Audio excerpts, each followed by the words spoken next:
D'accord? Vu? Bon, 40 sur 3. On va mettre ça. G. Oméga, c'est 1. D'accord? Fois 40 sur 3. Ça, c'est 40 sur 3. D'accord? Ou 40 sur 3. C'est la même chose. Si on prend ça, c'est trop. Les décimaux, après, on met des zéros partout. Fois 4, moins 4 tiers, G. Sur G, 1, oméga c'est 1, L c'est 40 sur 3, d'accord, plus 4, moins 4 sur 3G. D'accord? Z est égal à 40G sur 3, d'accord, fois 4 moins 4 sur 3G, tout ça divisé par 40G, 40, je vois là, 40G sur 3 plus 4 moins 4 sur 3G. Qu'est-ce que ça nous donne? La calculatrice. Normalement, ça donne, le résultat se résume à la seule partie réelle. Il n'y a pas de partie imaginaire G. Sinon, c'est pas bon. D'accord?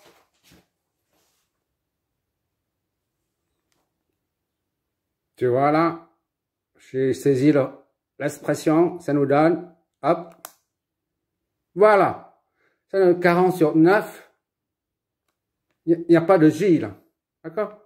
Bon, moins 1, ça va être 4,44 ohms. On va mettre tout ça, 40 sur 9, au 4,44. 4,44, comme la voiture 4,4 ohms, il n'y a pas de partie imaginaire. Z est purement, à présent, purement résistif. Moi, j'ai un problème avec un féminin, masculin. Ça, c'est très compliqué, le français. Tantôt, c'est féminin, tantôt c'est masculin, il faut se souvenir. Voilà, on a vérifié la première chose, c'est l'impédance est bien purement résistive. D'accord? Il n'y a pas de partie imaginaire. Et qu'est-ce qu'on doit vérifier en même temps? Puisqu'il n'y a pas de partie imaginaire, il n'y a que la partie réelle, c'est comme s'il s'agit d'une seule résistance. Et par conséquent, il ne peut pas avoir de déphasage entre le courant et la tension aux bornes d'une résistance. On a dit, pour un condensateur, il y a un IV, une bobine IV, et une résistance IV. Pour une bobine, on a le courant qui est en avance, la tension en retard. D'accord? Et pour un condensateur, pour une bobine, c'est la tension est en avance et le courant en retard. Tandis que pour une résistance, tension et courant sont en phase. D'accord? Parce qu'il n'y a pas de partie imaginaire, c'est en phase. I et V doit avoir le même angle de phase. Si, c'est-à-dire si I, ici là, je parle de la résistance si, I est égal à 25, 0. Alors, pour nous, V est égal à, par exemple, 2, 0. Ça signifie qu'il n'y a pas de déphasage. La phase de la tension et la phase du courant, c'est la même. Ou encore, ici, I, ça c'est pour résistance dont je parle. Hein.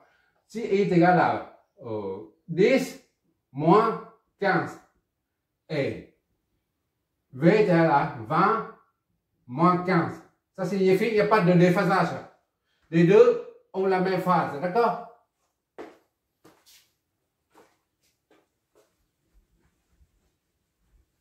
Là, on a une impédance purement résistive. Maintenant, on vérifie si la tension et le courant aux bornes de l'impédance nouvelle,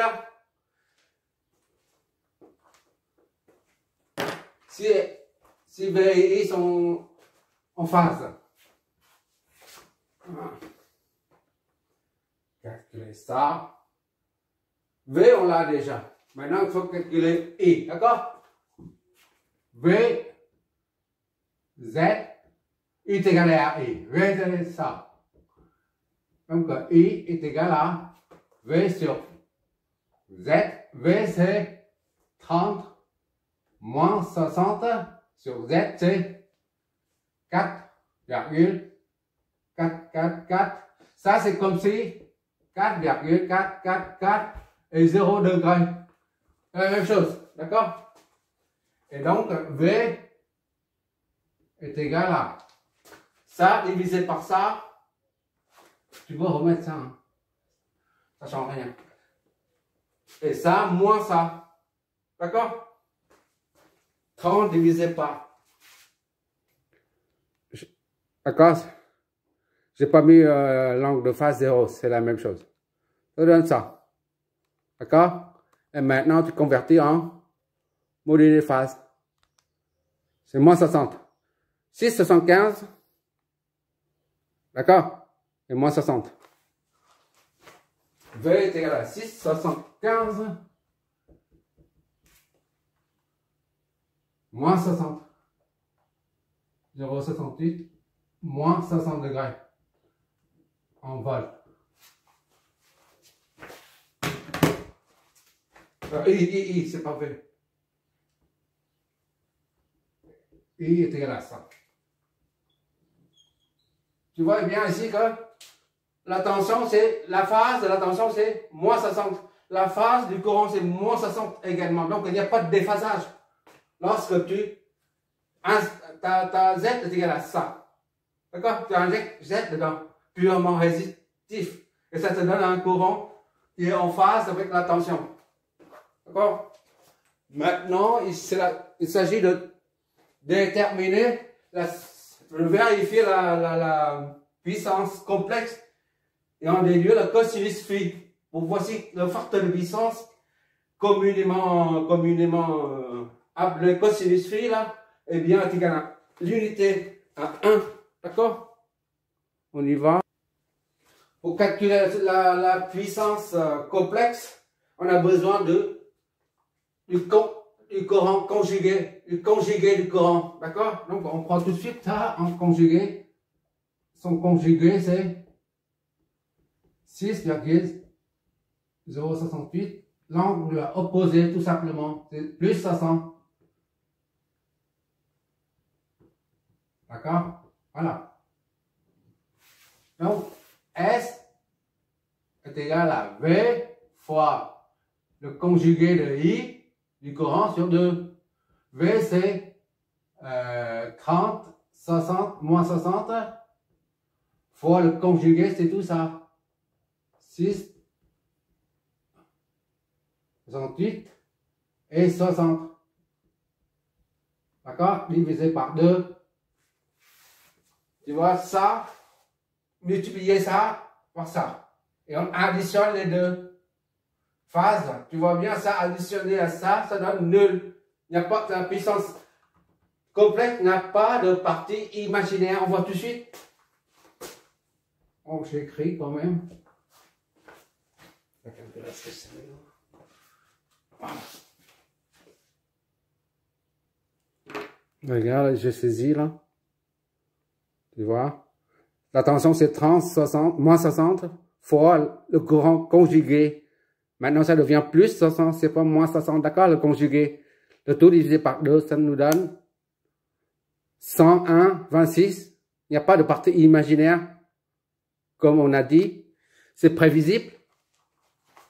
Donc ça c'est 100 1,226, voilà, vol ampère. D'accord? Pas de partie imaginaire. C'est-à-dire, est égal à 101,26,0 vol ampère. Comme en haut là, au lieu d'écrire ça, on peut mettre 0 degré. Ici, au lieu d'écrire ça, on ajoute 0 degré. On voit ici que la puissance complexe, on a dit que la puissance complexe contient toutes les informations du circuit. Ici, ça contient l'information de déphasage. Il n'y a pas de déphasage. Après la mise en place de l'inductance L, de la bobine d'inductance L, d'accord? Et au début, là, on prend ça, c'est-à-dire l'impédance totale, il est là.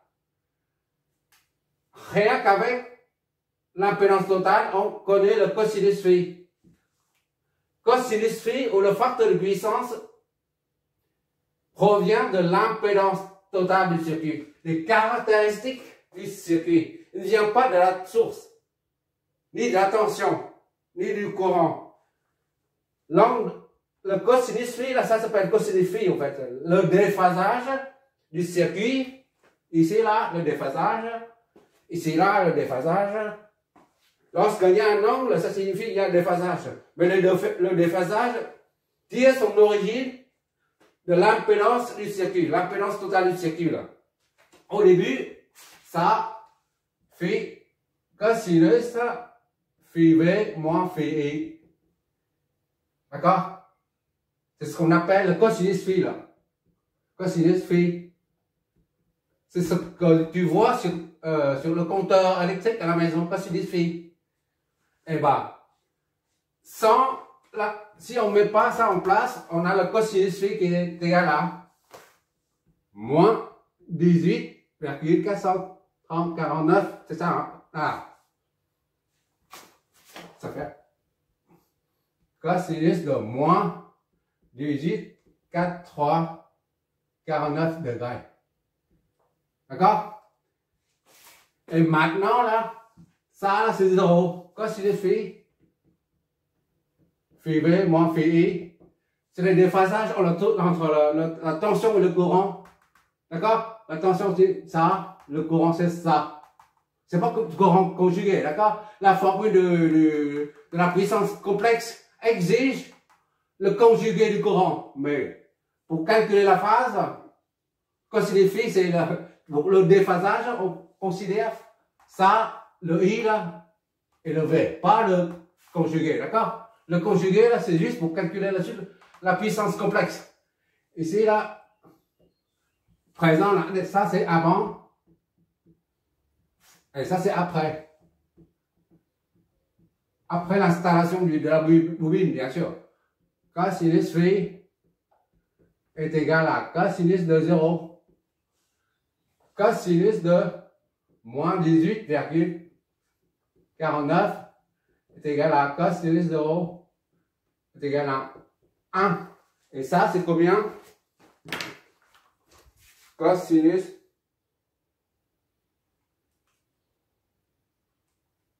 de moins 18,4349.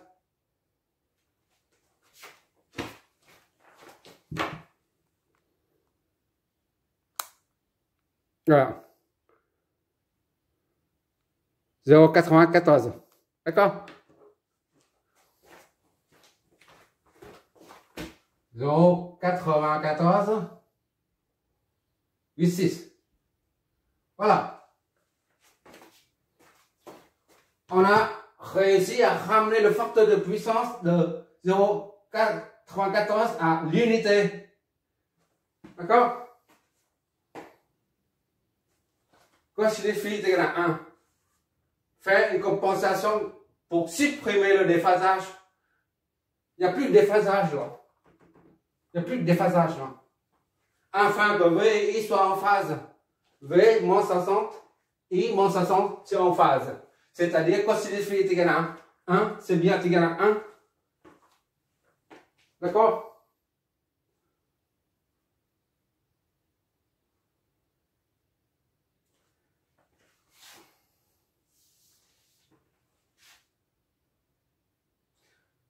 là, quand l'impédance totale est purement résistive, il n'y a pas de puissance réactive. Il n'y a que la puissance réelle. La partie imaginaire n'existe pas. S est égal à le module fois phase, somme est égal à S phi V moins phi I. D'accord? Est égal à S cosinus phi V phi somme ou phi somme ou phi ça. Je mets phi somme parce qu'il n'y a pas de place. Plus J sinus phi somme. Ça, c'est la puissance complexe. D'accord? Maintenant, c'est-à-dire S cosinus phi somme. Et plus S J sinus phi somme. Tu vois ici qu'il n'y a pas de cette partie-là. Cette partie est nulle. Il n'y a pas de J là. Il n'y a que la partie réelle. C'est le J, la partie imaginaire, le J, l'opérateur J, on dit l'opérateur J, qui génère une phase. Ici, il n'y a pas de phase. Ça signifie qu'il n'y a pas de J là. Il n'y a que la partie réelle qu'on a trouvée ici, là, qui correspond à 101,26. D'accord? Puisqu'il n'y a pas de J, il n'y a pas de phase.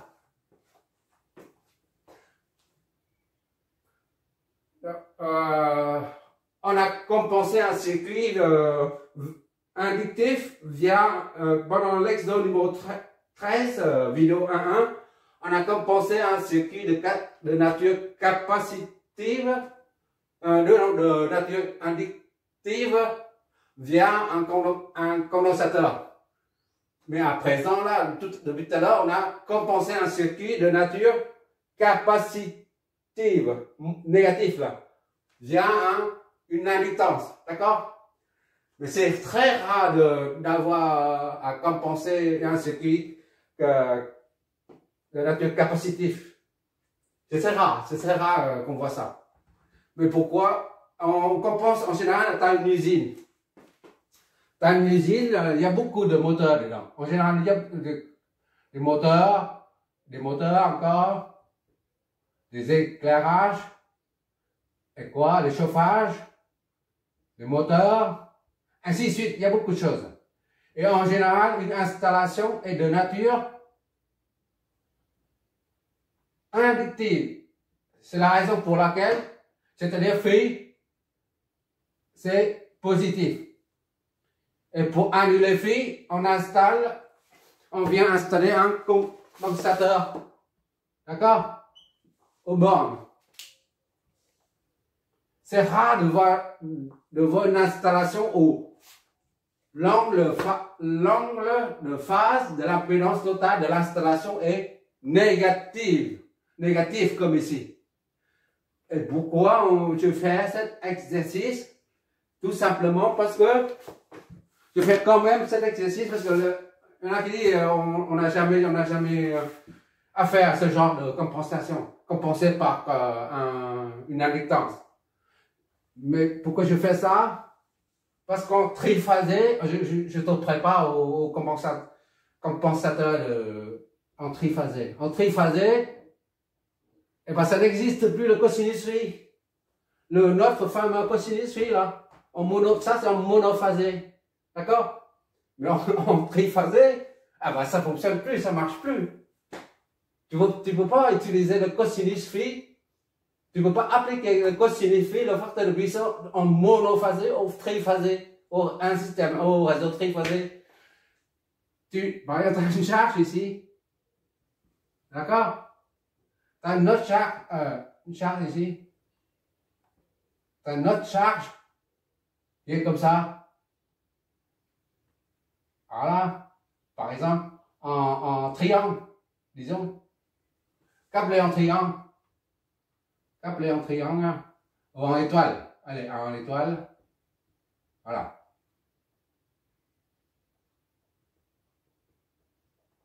Voilà. Et une autre charge qui est câblée en étoile. en triangle. Voilà.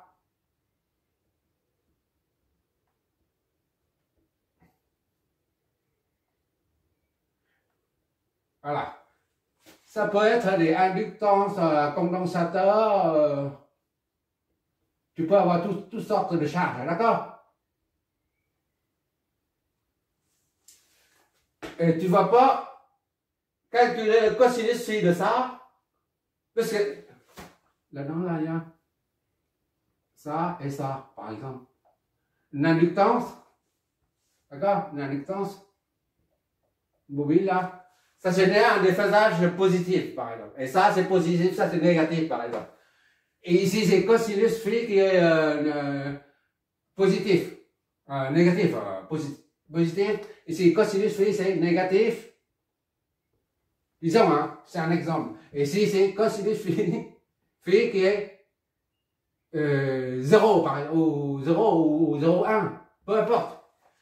Tu ne peux pas compenser un système triphasé avec 3 facteurs de puissance différents. Tu ne peux pas faire ça. Et supposons que si tu arrives à le faire, eh ben, ça devient ingérable. C'est ingérable. Dans ce cas-là, eh ben, cosinus phi, tout ça là, ça ne marchera pas. Dans ce cas, il faut créer un compensateur triphasé. C'est-à-dire, tu vas câbler dessus, là,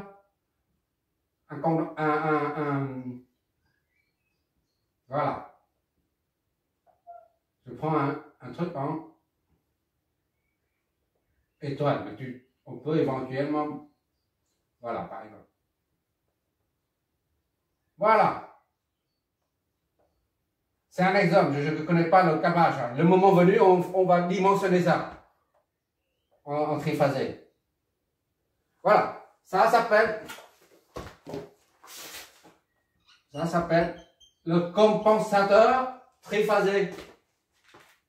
Et pour ça, on n'a pas besoin de cos, on ne peut pas utiliser cos 1, cos 2, cos 3. Ça c'est cos 1, cos 2.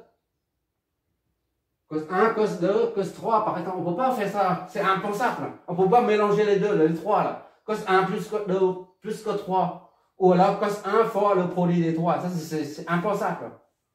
Ben, on va trouver la formule. Une formule qui permet de tout compenser en même temps avec un seul facteur. C'est pour ça que on a dit, pendant j'ai déjà dit, il faut que tu revoies les vidéos concernant les puissances réactives et actives, tout ça.